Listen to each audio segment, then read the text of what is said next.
friends, we are here to talk about the second part to get your shine on.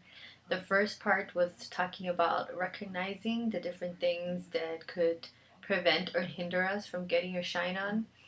And I touched on three different areas: perception, illusions, ego friendly thoughts, and feelings. And how once we bring awareness into these three different aspects, we really can move ourselves into going from fear into loving thoughts.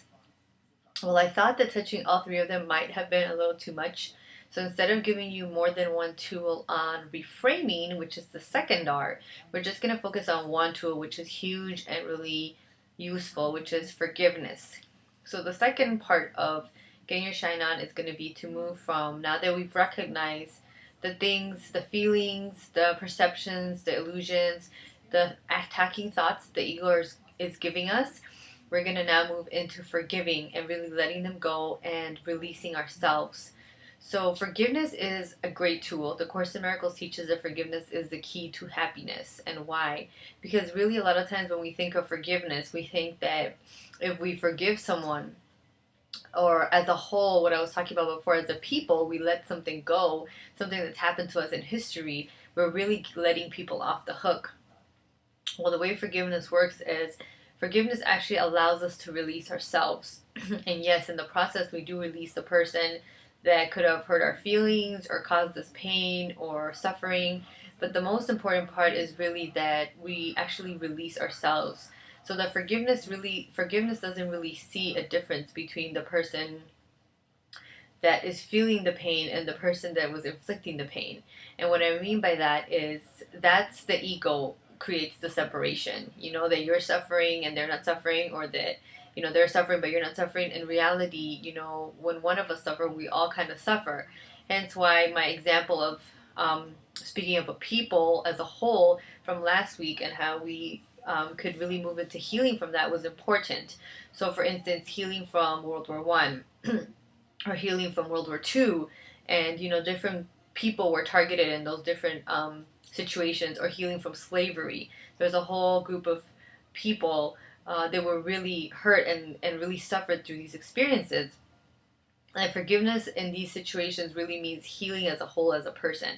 But of course, it starts with the individual. So, you know, before I'm able to help someone else heal, I obviously have to be healing myself. So even though this could take a bigger picture, it obviously can multiply itself, and it's obviously an energy that people can be feeling. People as a people can be feeling, is what I'm trying to say. We really want to work on it on an individual level, so that as get our shine on, then those around us that resonate with us, so whether they're from the same cultural group or the same economic group, or just people that interact with us in any form or in any way, will start to see that, and that energy will start to infiltrate into their lives. So the love will begin to spread, and that's really what that's about. So forgiveness really gives love wings. It really allows it to fly and soar.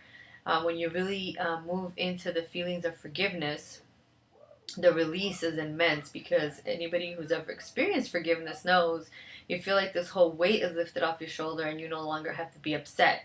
So if you think of a situation where you've given into something that the ego has fed you, or into your fear, the result of that, or what has come out of that, you know that you weren't happy. You know that you were either upset about it, sad about it.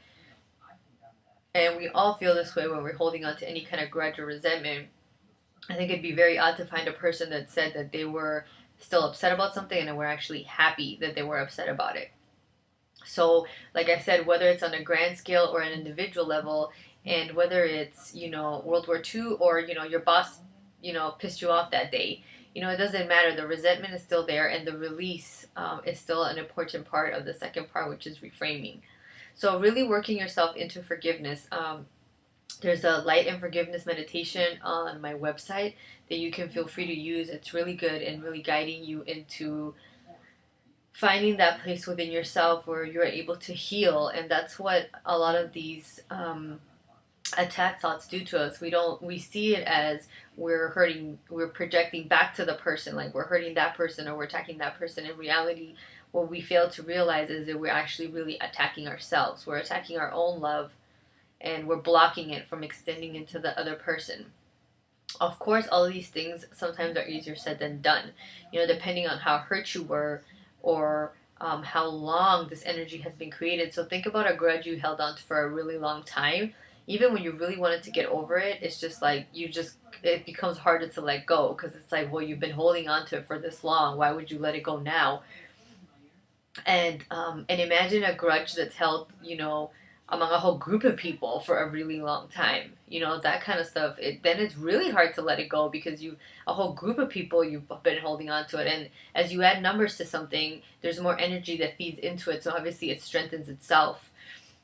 But it could work obviously the same way for forgiveness. As individuals begin to heal, that also strengthens that group of people, so that energy actually starts to feed the other people that are around it. So I really recommend you to really use this tool. It's a very useful tool to bring into any aspect of your life, whether it be relationships, like I said, culture, friendships, work life, home life, whatever it is that you need to be released from.